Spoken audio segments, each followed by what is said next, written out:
Welcome back to another interesting tutorial about TikTok app. And in this video, I will show you on how to find recently deleted posts or videos in your TikTok profile. Let me show you how. Very first thing you want to do is to open up your TikTok app. The next thing you want to do is to go ahead and click on your profile icon.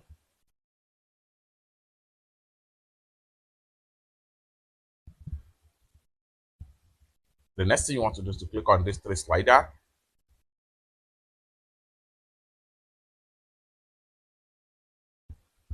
Then go ahead and click on recently activity.